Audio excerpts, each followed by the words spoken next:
Hi, everybody. This is Parker from Ogden Clinic. I am joined today by Dr. David Cope for a COVID-19 update. It's been a little while since we've done one of these, but with a lot of the recent updates that we have with coronavirus in the state, but also with the coronavirus vaccine, we wanted to touch base with Dr. Cope, who's been on before, to answer or ask a couple questions that we've had from audience members and people on our social media pages. And Dr. Cope, how are you today? It's good to see you.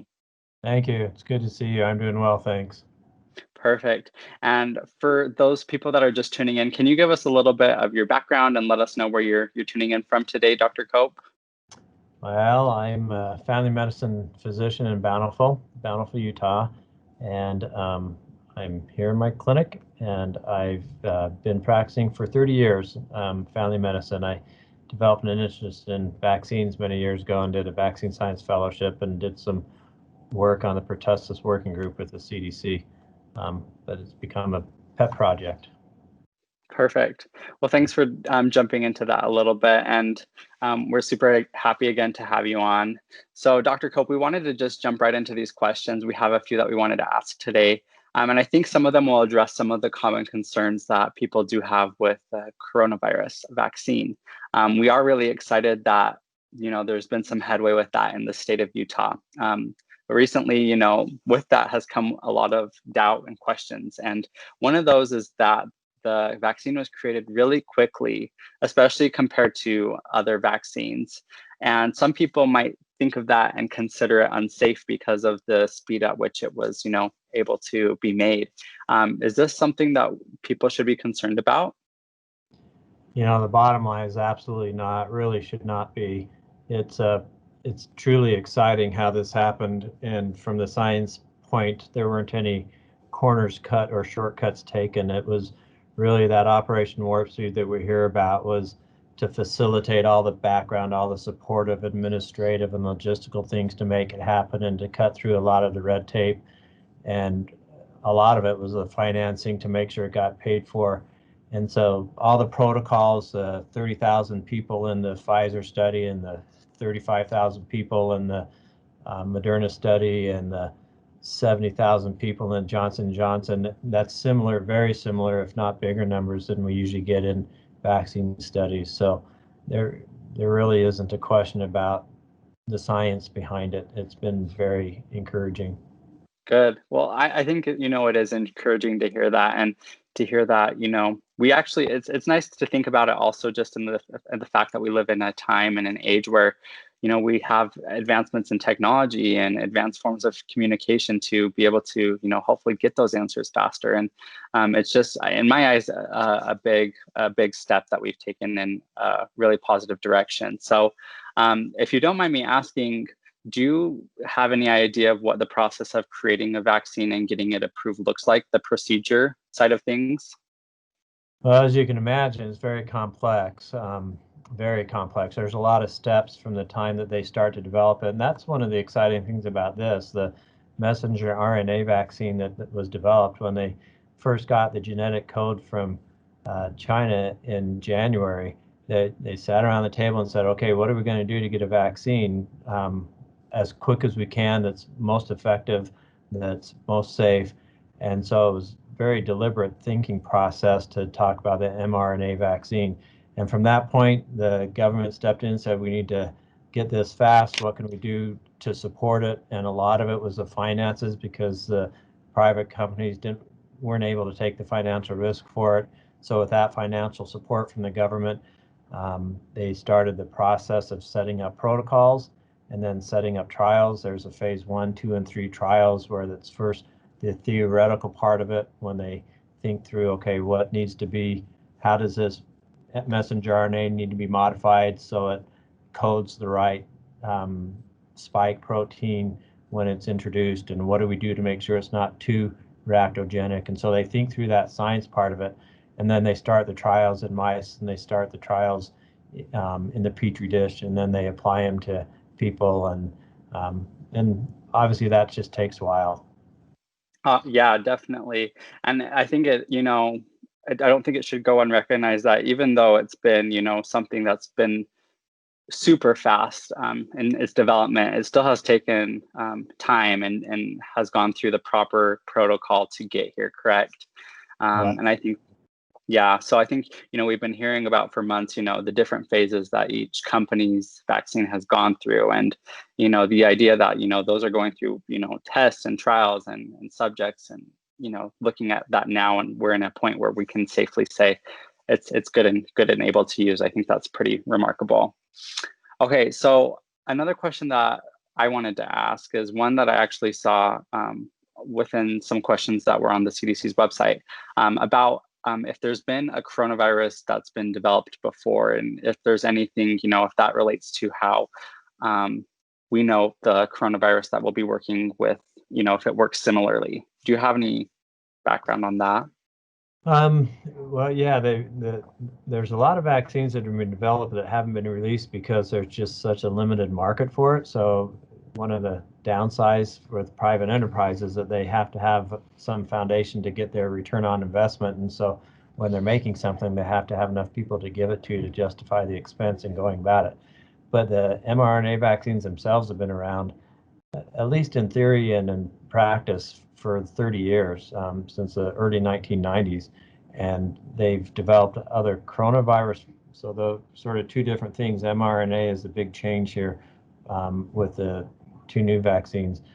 But that foundation was set 30 years ago. And then the coronavirus, like with the SARS and MERS vaccines, there's been a lot of work on those. So this was really just changing a little piece of that genetic code in that antigen that's being given to make it apply for the COVID, for the SARS now instead of the Mediterranean fever one and the SARS. Okay, so they're kind of it's almost like using a similar template in its creation. Obviously, it's different in a lot of different ways, but it's the existence of those has definitely probably helped in the creation of this For new sure, the vaccine. foundation of knowledge and experience that those and the other mRNA and all come together, and that's why part of the reason they were able to do it in 10 months. That's awesome. Very cool. Okay, so one question that I actually was interested in and asked some family and friends, what questions do you have about the COVID-19 vaccine? And one that was asked to me is, if not everybody gets it, will the vaccine be effective? That's a very good question, and every vaccine is different. We've been spoiled lately because our vaccines have been very effective. The new shingles vaccine is 99% effective. It's one of the most effective ones. And if you get the measles, mumps, rubella vaccine after 2 doses, it's 99% effective. So very, very effective. And how effective a vaccine will be in a community and for an individual is largely dependent on the effectiveness of the vaccine itself, what kind of immune response it provides, and then also the herd immunity, what portion of a population gets it. So if the vaccine isn't as effective, then you need more people vaccinated. If a vaccine is very effective, you don't need quite as many people vaccinated. And it really is just then more people that are vaccinated set up those stumbling blocks for a virus to get into a community. And so with the 95%, this data that we just got very recently, how effective it is, that lowers that threshold. So we probably need about 75% of the population vaccinated to provide widespread immunity. That means that most people are going to be immune because those who didn't get the vaccine will be sheltered from being exposed to the virus, and so they'll be protected that way. So Interesting. it'll still help if fewer people are vaccinated, but we definitely need more. The more, the better. Definitely. And I think that makes sense. But I think, that question just comes to play a little bit, just because I think there is a lot of, people up in the air and maybe a little nervous about it. But I think it sounds like it is, 95% is a really great effective rate for a vaccine. Am I correct in saying that? Huge. I think we often think vaccines are better than that because we just assume they are. But, the technology over the years hasn't been what it is now. And so they've definitely gotten better. So 95% is extremely good. Awesome. That's great. Okay, and this is just a random question. Is there any idea what the cost will be for the vaccine that you know about? Direct costs or indirect costs? That's Depends a how much you good pay in taxes. differentiation. Yeah, no, that's true. Well, and that's the reason the vaccine is being provided by the government free, because the government's paid for it. That's part of the Operation Warp Speed, is millions and literally billions of dollars have been paid to the pharmaceutical companies and buying up 100 million doses at a time of the vaccines. And so they're being paid for by the government and then will be given to people for free. The vaccine itself, there's certainly some question of the administration costs. And so whatever organization that actually gives you the shot in the arm, they could be charging for that. And there's some rules about that, how much they can charge you, but the vaccine itself will be free. Okay. Yeah, that makes sense. Um, and I think that probably has to, take into consideration insurance and coverage and that sort of thing as well, I would assume. Yeah, right. So even if it's a $10 administration fee, your insurance should, most people's insurance would cover that. And so that'd be totally free, given the Good. vaccine itself is free and then the administration be covered. Okay, cool. That's interesting. All And right. there's also with the CARES Act, they cover the vaccine administration. So even if you're an organization charged you and you didn't have insurance, it'd probably get paid for under that CARES Act. Okay. I think that's great to know for those that it applies to. All right. So we know that the vaccine is already being delivered and administered to frontline workers here in Utah. Is there kind of a timeline as to when it would be available to members of the public? I get that asked all the time, and I wish I knew exactly when it's going to be. It really is so dependent on how many doses we get. We know that 40 million doses have been promised before the end of December for the United States, and 70 million by the end of January. And we're getting about 220,000 of the doses for Utah by the end of this month. And it really is going down that cascade of the highest risk person, the healthcare workers and the extended care facility folks. And once they've gotten it, then moving on to the next. So however many we get, we'll fill up that. I think for most people, my information is probably the same as what they hear on the news, that by April or May, for sure by May and June, everybody who wants one will have been able to get one. March and April should be big times when we're getting a lot. And a lot of that'll have to do with Johnson & Johnson if they come online, and AstraZeneca the same. Yeah. So there would just be more availability if those providers add their vaccines to the ones that are available currently, correct? That's correct. Perfect. That's correct. Well, that's great. Well, I mean, even though it seems kind of far away, I mean, it is just a few months, but I think it's nice to see that we already kind of seeing the first fruits of those, vaccines being administered, and it's kind of cool. I feel like a very historic day indeed to see those being administered here in Utah. Are there any known side effects of the vaccine? Yeah, the downside to these more effective vaccines is they're a little bit more reactogenic, and that's sort of what you want the body to do, is to react to what's happening, so it builds up the immune response. And we know that these vaccines have a little bit more side effects than most other vaccines we get. So about 40 or 50% of people should expect to have some kind of something. Mostly it's just a sore and a red arm where it actually is causing that tissue reaction, but it could be muscle aches and pains and even a low-grade fever and a headache. Those will be less common. Diarrhea and abdominal pain.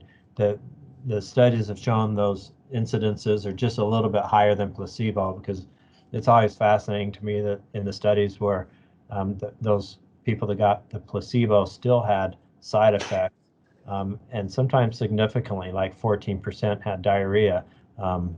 So it's hard to know what's from what, but Right. it will be a little bit more reactogenic, and it's a little bit more with the second dose than it is the first dose, which is sort of what you expect. These first two, Right. as require 2 doses, either 21 or 28 days apart. And then the other ones that may come online soon will just be 1 dose. All right, that's interesting. Yeah, I've heard that some of the companies, or excuse me, some of the hospitals and administration are opting to vaccinate over the weekend in case it does kind of have a little bit of a toll on, their employees' health. But I really don't think, really hope that, that is a minimum when it does come to administering the vaccine. I think if anybody has gotten the shingle shot, they'll know what that's like. It's the next day you feel like, oh, I'm getting something, and the next day you're fine again. So Yeah. it's not bad. There aren't any serious side effects. I think we heard in the news about the two folks who had a previous history of severe allergic reactions, and that was out of hundreds of thousands of doses that we're getting. There were two people that had reactions to it, and those were unique, and they're looking into it, but there's no expectation that it's going to be widespread. That's great. Well, I think that's really just positive knowing that it does have such a great, it has a lot going for it, it sounds like. And with all those test subjects that they've been able to use, it sounds like it's going to be super successful and we're excited for it. Is there anything additional you'd want to add before we wrap up today, Dr. Cope? Well, I appreciate the opportunity to say something. I just wrap up by saying that nothing's perfect and we're always going to try and find some holes, but this is our best hope of getting over the hump and seeing some light at the end of the tunnel, or whatever analogy you want to draw. This is, like you said, it's a great day in history, a momentous occasion, and I really hope people see it for what it's worth. It's not a government conspiracy. It's not anybody trying to force anything on anybody. It's just trying to get through a difficult time. And if there's any telltale sign, it's that the Societies of Infectious Diseases and the American Medical, everybody supports this wholeheartedly, and physicians and healthcare providers are going to be at the front of the line getting the vaccine. And we wouldn't be doing it if we didn't think it was safe for everybody. Right. I completely agree. And I think I'm so glad that you added that, because I think a lot of people have maybe lost sight of that a little bit, that, this is for the greater good of this, terrible time we've been going through. And I do really see it as something that can be a viable solution for this hard year that we've gone through. And hopefully we can really see things turn around here soon as the vaccine is administered and available to more and more people. And so thank you so much for coming on today, Dr. Cope, and talking about those different questions that we had for you. Thank you very much. Thanks, Parker. Perfect. Well, for everybody that's tuned in today, this has again been Dr. David Cope from Cope Family Medicine, one of our family medicine providers here in Bountiful, Utah. For more information about coronavirus or any other topics involving the things that we've talked about today, feel free to visit us at ogdenclinic.com. Thanks and have a great day.